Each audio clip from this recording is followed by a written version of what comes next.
Bonjour, bienvenue dans le cours 10 sur la fonction de recherche.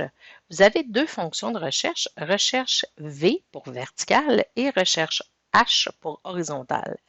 Dans votre manuel, vous avez seulement les informations pour la fonction recherche V parce que c'est elle qui est utilisée à 90% dans les entreprises. L'idée, c'est de retrouver dans une liste les valeurs souhaitées. Donc, par exemple, si vous allez dans le fichier de démonstration C10 démo recherche V, vous allez trouver à la feuille recherche V, donc la première feuille de calcul du fichier, un tableau avec des noms de clients, âge, sexe et le nombre d'accidents, et un petit tableau avec le nombre d'accidents et le taux correspondant. Vous avez aussi l'image avec le résultat là, qui est juste ici à droite. Vous voyez comme d'habitude la petite photo du résultat. Alors, l'idée des fonctions de recherche, alors la fonction recherche V va chercher verticalement dans la première colonne, et ça, c'est une notion très importante que vous avez tendance à oublier. Recherche V recherche dans la première colonne et recherche H dans la première ligne, donc toujours la première. Si l'information n'est pas dans la première colonne, vous devez vous assurer que cette colonne-là va être en premier, quitte à la déplacer dans votre liste. Alors ici, le nombre d'accidents que l'on cherche, alors, par exemple 3, alors pas 0, pas 1, pas 2, 3. Alors, je cherche celui-là ici. Je trouve 3 dans ma première colonne et je vais chercher l'information dans les colonnes suivantes dont j'ai besoin. Donc, ici, dans la deuxième colonne, c'est un tableau qui a seulement 2 colonnes. Alors, ce que je veux avoir, c'est le taux. C'est le pourcentage. Alors, je vais utiliser ça pour toute ma liste de clients ici. Alors, la première façon d'utiliser Recherche V, c'est de rechercher la valeur exacte. Donc, je cherche un chiffre qui existe dans la liste. Si je cherchais 10, par exemple, qui n'existe pas dans la liste, je ne veux pas qu'il me trouve le numéro le plus proche de 10. Je veux qu'il me dise qu'il ne l'a pas trouvé. Donc, c'est une valeur exacte que je cherche. Alors, ici, je vais faire égal recherche V.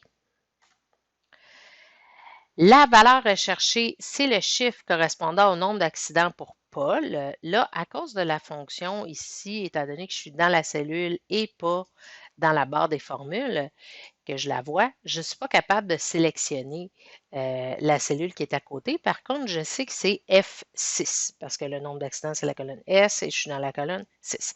Alors, F6, je n'ai pas besoin de le mettre en absolu parce que ça va changer. Quand je vais copier vers le bas pour Lucie, Louise, Eric, etc., ça va changer. On va avoir F6, F7, F8, etc. On pourrait fixer la colonne, mais étant donné qu'on ne copie pas vers la droite, ça n'a pas d'importance, comme on a vu dans le premier cours de tableur. Point virgule.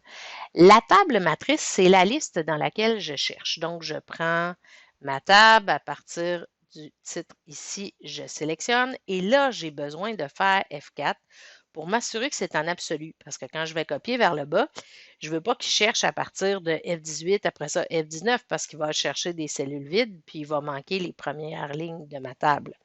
Donc, ça, c'est important de le mettre en absolu. Point virgule. Quelle est la colonne d'information que je veux voir retourner dans ma cellule? C'est l'information qui est dans la deuxième colonne, donc tout simplement 2. Et ensuite, point virgule, est-ce que je veux avoir une valeur exacte ou une valeur approximative? S'il ne trouve pas le nombre d'accidents que j'ai, je veux qu'il me dise qu'il ne l'a pas trouvé. Je ne veux pas qu'il me mette un autre chiffre à la place. Donc, si je vais prendre correspondance exacte. Faites attention parce que par défaut, la valeur, c'est vrai. Donc, ça veut dire correspondance inexacte, donc une valeur proche. Alors, je vais faire ma parenthèse et ça me donne bien 3%. Si je copie ma fonction, je vois ici que si je descends, je vais avoir F7, donc le nombre d'accidents de Lucie qui est 6. Par contre, j'ai mis en absolu C17 à C24 pour que ça ici, ça reste fixe. Alors, il cherche dans la première colonne le nombre d'accidents 6 et quel est le taux qui va avec, 120%. Il cherche pour Louise, donc 0, 0, 0%. etc. Si je change la valeur de Paul pour 14, il va mettre NA, qui veut dire non applicable, donc ça veut dire qu'il ne trouve pas l'information dans ma liste. Alors, j'ai ça parce que j'ai mis valeur exacte. Je vais retourner dans ma fonction ici, puis je vais changer faux pour vrai, donc valeur proche. Là, ce que ça me donnerait, c'est ce qui trouve le plus proche de ma valeur. Alors, si je copie vers le bas ici, donc pour tout le monde, ça ne change rien, sauf pour Paul, parce que 14, la valeur la plus proche pour lui, c'est 6. Alors, c'est important que la première colonne, quand on demande la valeur proche, soit triée en ordre croissant, parce que la façon dont il va fonctionner, c'est qu'il va prendre le premier puis il va comparer avec le chiffre. Alors, est-ce que 14, c'est plus grand ou plus petit que 0? C'est plus grand, donc je vais aller voir plus bas. Est-ce que 1 est plus grand ou plus petit que 0? 1 est plus petit, donc je vais aller voir plus bas. Et il descend comme ça. Et là, il arrive à un certain nombre, donc ici, 6. Et là, il dit, bon, je suis au bout, je ne peux pas aller plus loin, donc la valeur la plus grande que j'ai, c'est 6. C'est cette valeur-là que je vais mettre. Alors, c'est important qu'il soit trié en ordre. Je vais effacer ma fonction ici. Et au lieu d'utiliser F4, je vais utiliser ce qu'on a vu dans le cours précédent. Donc, je vais sélectionner ma liste de taux et je vais nommer cette plage-là. Donc, ici, je vais l'appeler LST pour liste et taux avec un T majuscule. Je n'ai pas mis d'espace, donc faites attention à ça. Vous vous rappelez, on ne doit pas mettre d'espace dans les noms. On aurait pu mettre un underscore. Et je fais Enter.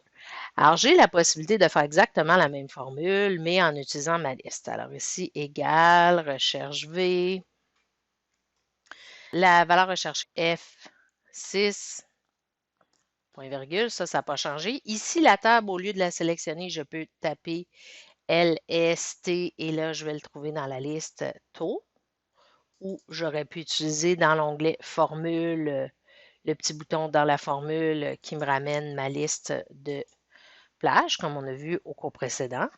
Et le point virgule, le numéro de la colonne que je cherche, qui est le deuxième. Et on veut avoir la valeur exacte. Alors, 14, il ne le trouve pas. Et le reste, il le trouve. Si je reviens ici à ma valeur et que je mets une valeur qui existe, donc par exemple un accident, là, automatiquement, il va retrouver le bon pourcentage pour un accident.